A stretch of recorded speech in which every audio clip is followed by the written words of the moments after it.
Hello friends, today we are going to see the poem 3.1 Sleep Baby Sleep.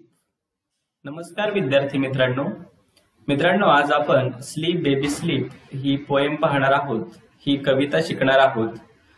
याचा अर्थ सुद्धा मी तुम्हाला सांगणार आहे आणि याचा जो एक्सरसाइज आहे याच्या खाली आणि जे इंग्लिश वर्कशॉप म्हटलेलं आहे या ठिकाणी तर ते सुद्धा मी तुम्हाला सोडवून देणार आहे या ठिकाणी.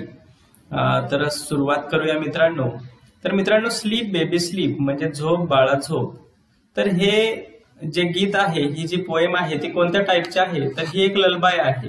ललबाई म्हणजे काय मित्रांनो, तर ललबाई म्हणजे अंगाई गीत. बाळ झोपण्यासाठी जे गीत गायलं जातं त्याला अंगाई गीत म्हणतात. इंग्रजीमध्ये त्यालाच ललबाई असं म्हणतात. आणि हे ललबाई जे आहे, हे जे अंगाई गीत आहे ते रात्रीच्या वेळेस बाळाला झोपवण्यासाठी हे अंगाई गीत म्हटलं जातं. तर मित्रांनो, आता हे अंगाई गीत आहे. मराठीत सुद्धा असे अनेक अंगाई गीत आहेत.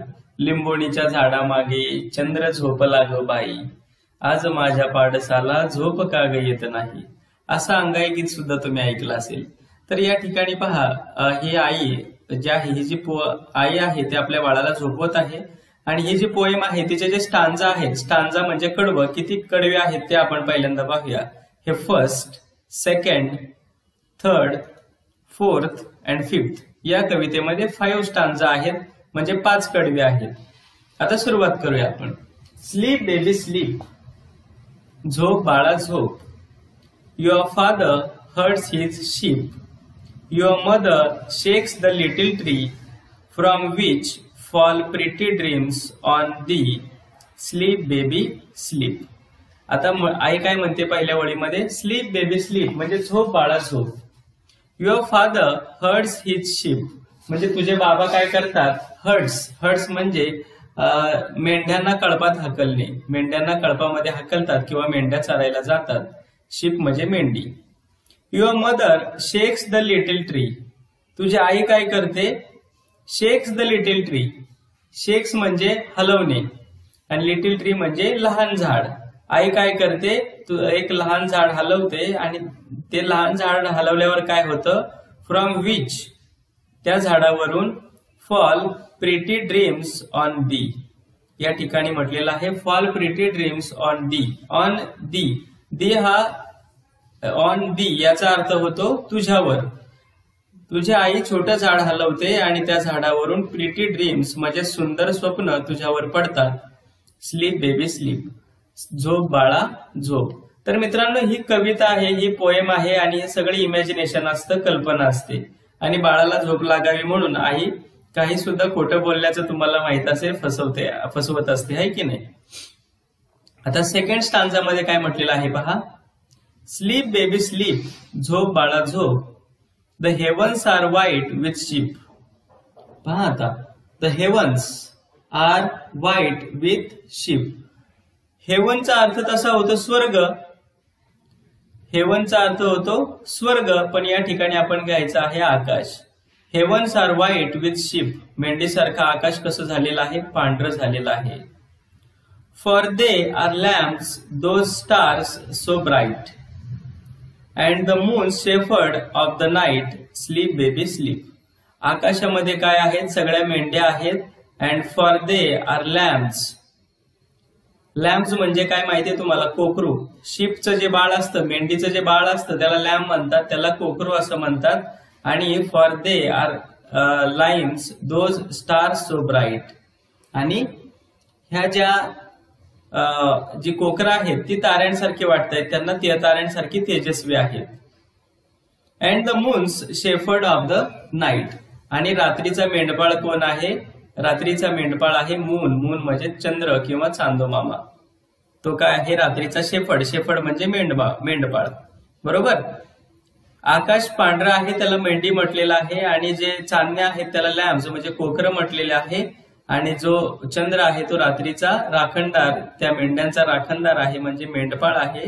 स्लीप बेबी स्लीप, झोप बाळा झोप. आता थर्ड स्टांजा पहा.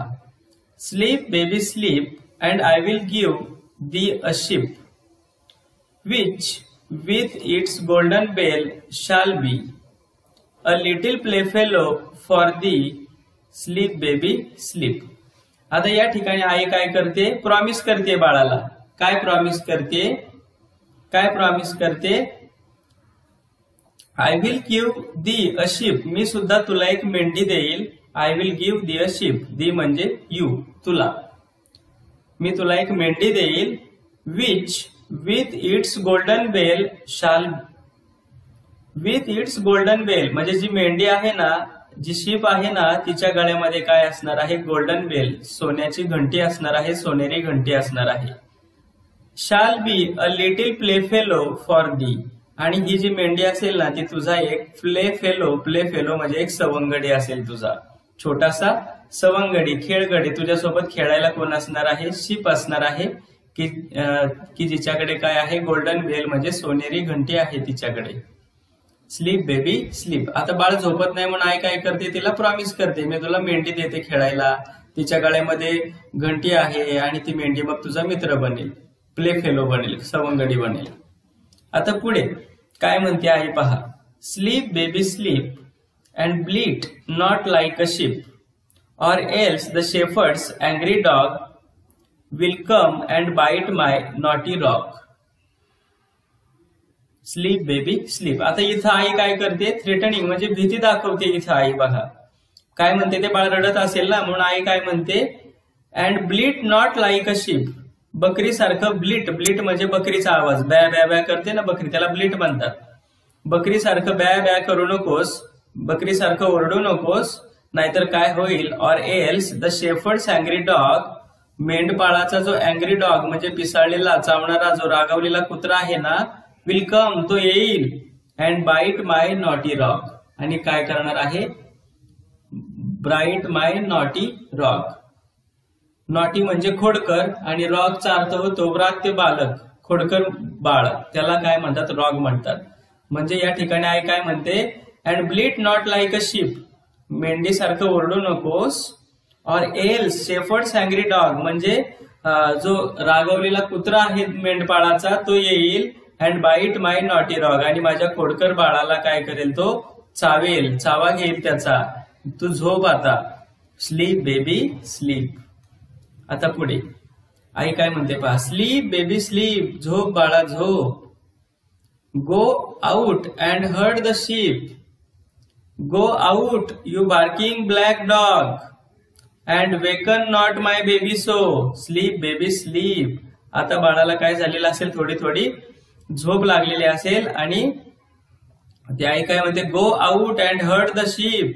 गो out you barking black dog. Go. आई काय म्हणते कुत्र्याला, go out and herd the sheep. जा आणि तिकडे मेंढ्यांची राखण कर, मेंढ्या हाकल. Go out you barking black dog. भुंकणाऱ्या काळ्या कुत्र्या जा, असं कुत्र्याला म्हणते ती. And waken not my baby so. आणि माझ्या बाळाला उठवू नकोस. Sleep baby sleep. आपल्याकडे मराठीमध्ये नाही का, हाड हाड, यू यू असं म्हणतात ना, भुबू आलं, तशी आई हे काय करते, आपल्या बाळाला झोपण्यासाठी ती त्याची समजावते. अशा पद्धतीने मित्रांनो ही पोएम होती. ही एक ललबाई आहे, या ठिकाणी म्हटलेलं आहे, a lullaby is a quick soothing song that is use to lull a child to sleep. म्हणजे बाळाला झोपवण्यासाठी एक अशा ललबाई म्हणजे काय, अंगाई गीत गायलं जातं. आता हे जे इंग्लिश वर्कशॉप आहे ना, हे जे क्वेश्चन आन्सर्स आहेत ना, ते मी नोटबुक मध्ये लिहिलेले आहेत. आता आपण ते नोटबुक मध्ये पाहूया. मित्रांनो आता क्वेश्चन आन्सर्स पाहूया. क्वेश्चन नंबर 2 आहे, find the rhyming words used in the song. त्या गाण्यामध्ये किंवा जे अंगाई गीत आहे, ललबाई आपण जी पाहिली, त्याच्यामध्ये असणारे रायमिंग वर्ड शोधायचे आहेत. तर या ठिकाणी आहे स्लीप, शिप. स्लीप साठी येणारा रायमिंग वर्ड कोणता आहे, sleep, sheep. Tree, thee. Bright, night.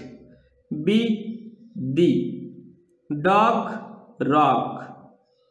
गो, सो. हे त्या सॉन्ग मध्ये आलेले, त्या गाण्यामध्ये आलेले, त्या गीतामध्ये आलेले रायमिंग वर्ड्स आहेत. Okay.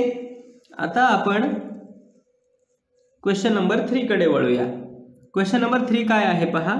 The mother in this poem uses various ideas to make the child close its eyes and sleep. या कवितेतली जी आई आहे ना, ती वेगवेगळ्या कल्पना वापरून आपल्या बाळाला डोळे बंद करायला आणि झोपायला सांगते, बरोबर. Find the stanzas where the following ideas are used. ती आई काय करते, कधी कधी त्या बाळाला घाबरवते, कधी कधी त्याला प्रॉमिस करते, आहे की नाही. मग ते वेगवेगळे जे स्टांजा आहेत, वेगवेगळे जे कडवे आहेत, ते वेगवेगळ्या कडव्यामध्ये काय सांगितलेलं आहे ते आपल्याला शोधायचं आहे. तर आता या ठिकाणी म्हटलेलं आहे threaten in a loving manner. अगदी प्रेमळपणे काय करते, त्याला भीती दाखवते बाळाला. मग हे कुठं झालेलं आहे, स्टांजा 4 मध्ये. म्हणून या ठिकाणी म्हटलेलं आहे स्टांजा 4 मध्ये. आता पुढे क्रिएट अ प्लीजंट पिक्चर, म्हणजे सुंदर चित्र निर्माण केलेलं आहे. तर कोणत्या कडव्यामध्ये केलेलं आहे, ते केलेलं आहे स्टांजा 1 मध्ये. म्हणून या ठिकाणी लिहिणार आपण स्टांजा 1. जर सुंदर चित्र काय निर्माण केलं हे पाहायचं असेल तर पहिलं कडवं वाचा किंवा या व्हिडिओमधलं पहिलं कडवाचं मी स्पष्टीकरण केलेलं पहा. आता remove threat and make the child feel safe, म्हणजे भीती घालवलेली आहे आणि बाळाला सुरक्षित वाटेल असं बोलते. तर कोणत्या कडव्यामध्ये बोलते, तर ते बोलते, आई बोलते 5व्या कडव्यामध्ये स्टांजा 5 मध्ये. पुढे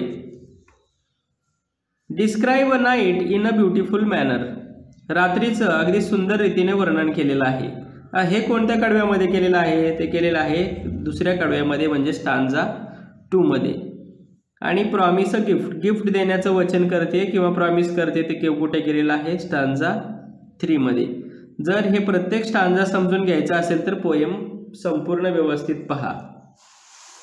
पुढे क्वेश्चन नंबर पुढचा आहे पहा, translate the labels into your mother tongue.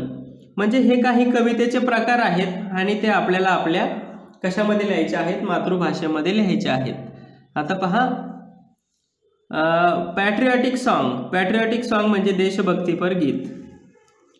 Lullaby, lullaby म्हणजे अंगाई गीत की ज्या बाळाला झोपवण्यासाठी गातात. रोमॅन्टिक सॉन्ग, रोमॅन्टिक सॉन्ग म्हणजे भावनिक गीत.